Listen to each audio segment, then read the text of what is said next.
Jules Supervielle, La fable du monde, 1938.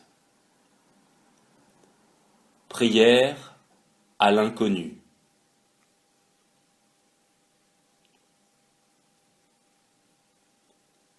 Voilà que je me surprends à t'adresser la parole. Mon Dieu, moi qui ne sais encore si tu existes, et ne comprends pas la langue de tes églises chuchotantes.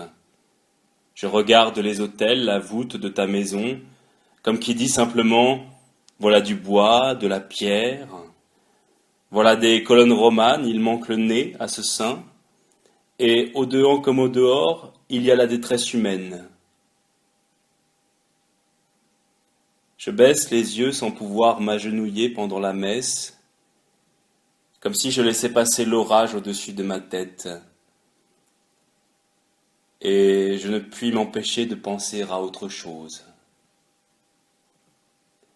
Hélas, j'aurais passé ma vie à penser à autre chose. Cette autre chose, c'est encore moi, c'est peut-être mon vrai moi-même. C'est là que je me réfugie, c'est peut-être là que tu es. Je n'aurais jamais vécu que dans ces lointains attirants.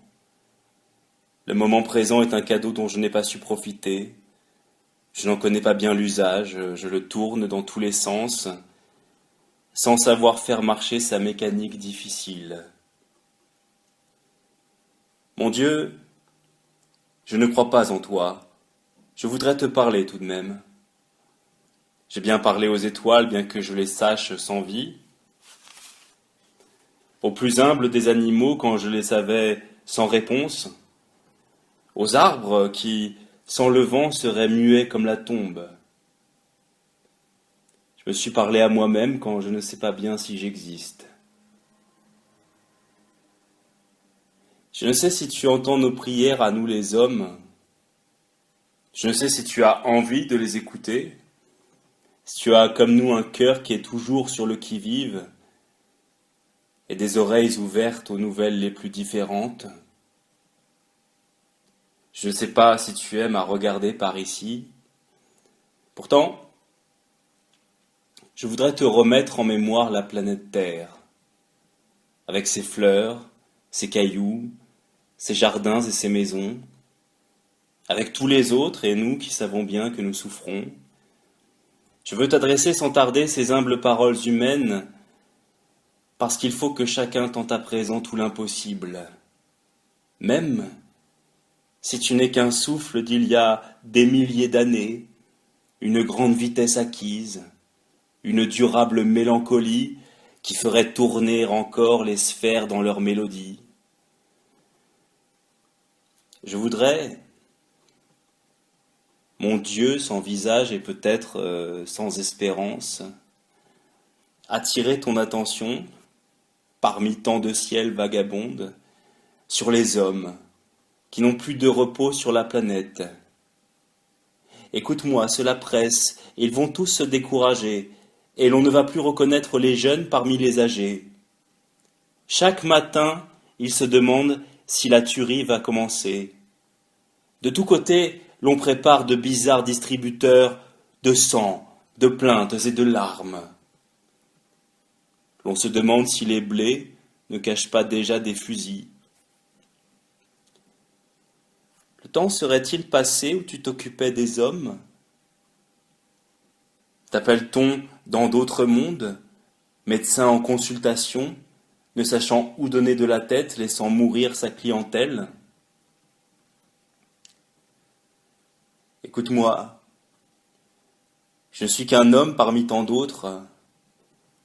L'âme se plaît dans notre corps, ne demande pas à s'enfuir dans un éclatement de bombes.